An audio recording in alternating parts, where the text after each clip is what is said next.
Welcome to another year of the 25 days of MMR Xmas. If you're new here, let me give you the gist. What happens is that every day from December 1st to December 25th, I will post one holiday film review in the lead up to the big holly jolly day. Welcome to day 4. Black Christmas, abbreviated as Black Xmas, is a 2006 slasher film written and directed by Glenn Morgan and starring Kate Cassidy, Michelle Trachtenberg, Mary Elizabeth Winstead, Oliver Hudson, Lacey Chabert, Kristen Cloak, and Andrea Martin. The film takes place several days before Christmas and tells the story of a group of sorority sisters who are stalked and murdered in their house during a winter storm.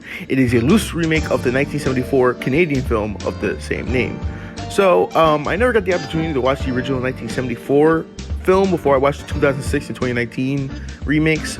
So, I'll judge this film as its own entity, and as its own entity, it's an okay film. It does just enough to stand out from your average slasher holiday horror film, but the issue that I have with this film is that it's not memorable as it wants to be or intends to be. One of the big factors of this film was how brutal and hardcore the death and gore was in this film, because for a lot of people I talk to, I say, hey, you know the Black Christmas movie in 2006? They're like, oh my god, yeah, it's like, because this is rated R, it's like, it's so violent and everything, yada yada. And I was like, oh my god, yeah, you're not kidding. This movie is very violent. I will say that. It's a very violent film. But other than that, the film is surprisingly average. The story was weak and really cliche, like I said, for that slasher horror flick. The characters weren't that great, but the acting was okay. I thought the main cast did a decent job. Especially fond of a young Mary Elizabeth Winstead, who was just fresh off her first starring role, which was Final Destination 3, which was, I think, the same year, which is a few months earlier, the year 2006. She was a good supporting piece of the cast. And I guess the last thing I say about this film would be the score was enjoyable.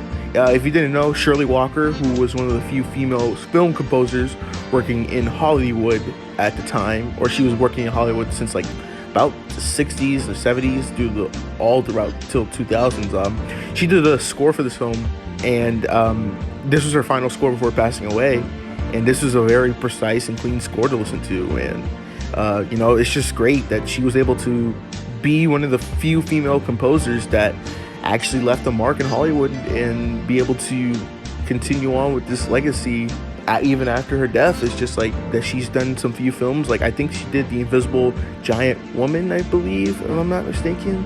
I could be wrong from what I remember off the top of my head, but yeah, what she did for this film with the score was nothing short than great. It made the score for this film surprisingly good.